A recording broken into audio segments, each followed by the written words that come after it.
tere! Ma teen jälle ühe videopostituse, sest mulle tundub, et need on kuidagi siiramad ja südamlikumad kui need kirjalikud postitused. Ehk kirjaliku postitusega on võimalik nii kiiresti nagu põhipoint ära öelda, aga no tundub kuidagi õigem praeguseks. Nii. Ja täna siis, ma ei tea, kuidas ma jõuan nüüd 10 minutiga kõik need jälle paljud mõtted, mis mul on tulnud vahepeal ära rääkida, aga hakkame siis peale. Esimesed mõtted, mis mul täna tulid, olid seoses selle audiobookiga jälle, mida ma kuulin. Tänased peatükid rääkisid sellest, kuidas kujunes maailmas nii, et Euroopas sai selline poliitiline, majanduslik, ideoloogiline juhtiv jõud maailmas. Ja see põhjus siis oli selles, et eurooplastel erinevalt siis kõikidest teistest kultuuridest oli selline uudishimulik loomus. Neil tekkis soov uurida tundmatuid maid ja kõike, mis seal avastada oli. Ja selline mõtteviis on võimalik ainult sellisel juhul, kui inimesed tunnistavad, et on veel midagi, mida nad ei tea, et on võimalik midagi uurida ja avastada. Et see oli ainulaadne siis Euroopas mingi hetk. Sest kõik teised riigid arvasid, et neil on nagu juba selline absoluutne tõemonopol. Et kõik, mida on vaja teada, kõik on juba teada ja rohkem midagi vaja avastada ei ole. Ja siis lisaks sinna juurde käis siis jutt kapitalismist. Et jällegi täiesti uudne nähtus maailma ajaloos, mis seisneb tegelikult usalduses. Usalduses selle vastu, et tulevik on parem kui minevik. Et üldiselt senimaani kõik kultuurid rääkisid, eks ole, Eeteni aiast ja mingisest kuldajastust, mis oli kunagi kuskil kaugel minevikus ja või siis mingist taevariigist, kus on midagi parem kui meil praegu, et see, mis praegu on, igatahes on halb. Või igatahes halvem kui see, mis ennem oli seal kuskil kaugels vanal heal ajal. Ja on isegi tõenäosus, et tulevik on veel halvem kui praegune aeg.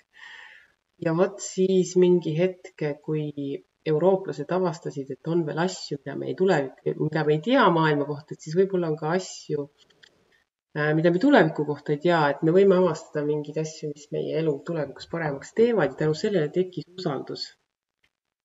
Ja oli võimalik hakata opereerima krediidiga. Ja see tegi siis võimalikuks kapitalismi ja see on see, mis tõi edu Euroopale.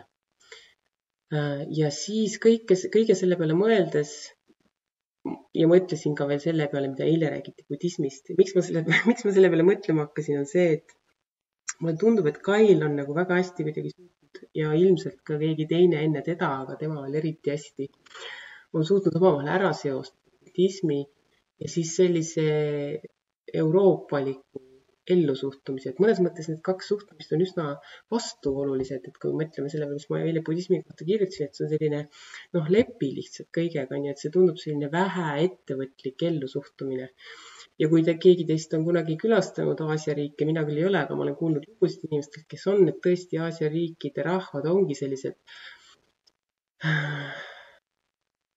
leplikud ja kui sulle öeldakse, et kasta lilli, siis sa kastad lilli hoolimata sellest, et vihma sajab ja tegelikult ei ole vajadust lilli kasta, aga lihtsalt inimesed täidavad hästi meelsasti käsku või kuidagi ongi leplikud. See võib tulla just sellest religiooni mõjust sealjuures. Aga et tegelikult, kui hakata mõtlema, siis see budism ju ei väida seda, et sa ei võiks midagi saavutada või korda saata või muuta midagi või proovida midagi paremini teha, vaid sa pead lihtsalt aru andma, et kui sa neid asju teed, siis need ei garanteeri sulle rahulolu. Et rahulolu nagu mõnes mõttes peaaegu võimatu, sest igal juhul alati on midagi, mis on puudu, aga et on võimalik saavutada selline ideaali lähedane seisund sellisel juhul, kui me mõistame seda, et tegelikult on nagu kõik olukorrad on meie enda rahulolu seisukohalt võrdsed. Et me võime sama hästi rahul olla enne kui me maratoni võitsime ja peale seda, kui me maratoni võitsime. Et meie õnn ei sõltu sellest maratoni võidust, on ju, aga see ei tähenda, et me ei võiks maratoni joosta ja nautida seda ka. Võib-olla ma ei tea, kas keegi suudab maratoni jooksmist nautida, aga võib-olla keegi suudab. Et tegelikult budism ei välista seda, kuigi ta nagu mõnes mõttes loob sellised soodsad tingimused passiivseks käitumiseks. Ja vot, et on tore, kuidas Kyle on suutnud ühendada omavahel sellise ühest küljest sellise leplikkuse, aga teisest küljest sellise euroopaliku ettevõtlikkuse ja selle just nimelt see usaldus, eks ole, see kapitalismiga sündinud selline usaldus helge tuleviku suhtes, et see on mõnes mõttes see sama usaldus, millest Kyle räägib, et lihtsalt küll asjad laabuvad ja astu esimene samm ja siis kõik asjad hakkavad ise jooksma lihtsalt kuidagi moodi. Et see oli selline üks tore mõte. Siis täna veel kuulasin ühte Kyle'i videot, kus ta rääkis sellest, et kui me räägime või kui tema räägib sellest võitlusest sellega, mis on ju. Et siis ta ei räägi sellest,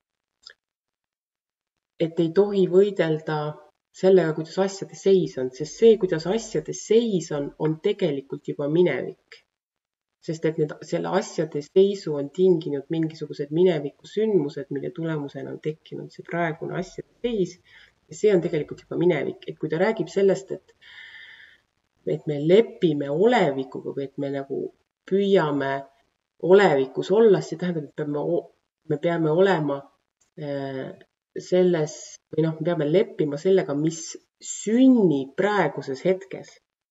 Et kui me tunneme, et praeguses hetkes midagi meie sees hakkab sündima, siis me peame sellega leppima, mitte nende väliste asjaoludega, mis on tegelikult mineviku tegude põhjal kuidagi kujunenud. Et see praegune hetk on see loomishetk, mis praegu on. Ja kui see praegune hetk loob sinus mingisuguse nutupahvaku, siis tuleb sellega leppida, nii tuleb nutta. Kui see praegune hetk loob sinus mõtte, et võiks raamatu kirjutada, siis lepi sellega ja hakka raamatut kirjutama, hoolimata sellest, et sa ei ole kunagi varem raamatut kirjutanud, ja sulle tundub võib-olla, et sa ei oska raamatut kirjutada. Ja nii edasi, et kui ta räägib praegusest hetkest ja praegusega leppimisest, siis ta mõtleb just seda sekundit, kus midagi hakkab uut sündima. Mitte mingisugust asjade seisu, mis on täna hommikul see seisuga on ju, et see on juba minevik. Ja see tähendab ka seda, et me ei pea leppima sellega ilmtingimata. Ja kui meie südames just praegu sünnib soov muuta midagi, siis me peaks leppima sellega, et me tahame midagi muuta ja püüdma muuta. Või mida iganes sa otsustad siis teha, et kõik mõtted ja tunded, mis sinu sees sünnivad ja rohkem just nimelt tunded, et nendega peaks siis kaasa minema nii-öelda. Ja muidugi ma ei taha nüüd hakata siin üldistama, et kas kõik või päris kõik. Sellest räägime mõni teine kord. Ja siis täna veel üks video, mis ma Kyle'ilt vaatasin täna, oli see, kus ta rääkis sellest. See oli üks väga-väga vana video, mingi aasta tagasi juba väga vana. Et peame mõistma, et igasugused tõrked või konfliktid, mis meil teiste inimestega näiteks on tegelikult meie enda sees. Et me kipume süüdistama teisi inimesi või asjaolusid, mida iganes. Tegelikult on selle probleemi tuum, et me tajume üldse mingit probleemi, see on meie peas, et meile tundub, et meil on selle inimesega mingi pala. Ja mina hakkasin mõtlema hoopis selle peale seal, erinevate inimeste peale, et kas on üldse mõni selline inimene, kelle juures ma suudan 100% täiesti siiras olla või täiesti vaba. Ja ega ikka ei ole küll tegelikult. Ma siin just natuke aega enne, kui ma seda videot mõtlesin, et peaks minema jälle külla ühele tuttavale, siis ma hakkasin mõtlema, et issand, et kui ta küsib, kuidas läheb ja siis ma räägin talle ja siis ta kindlasti saab pahaseks, kuidas ma ikka veel mõtlen neid samu mõtteid, mida ma aasta aega tagasi mõtlesin, et kuidas ma ikka pole veel edasi arenenud ja siis ma mõtlesin, et äkki ma ei peaks ikka minema. et see on täiesti tobe nagu lihtsalt sihuke mõte praegu hakkas pidurdama mind. Ja no vot, et kas on üldse inimesi, kelle juures me suudame täiesti vabad olla ja miks ei suuda ja võib-olla peaks ikkagi proovima olema rohkem vabad. Täna on juba päris pikk video ja ma selle mõttega siit praegu lõpetan. Kohtume kunagi arvatavasti homme.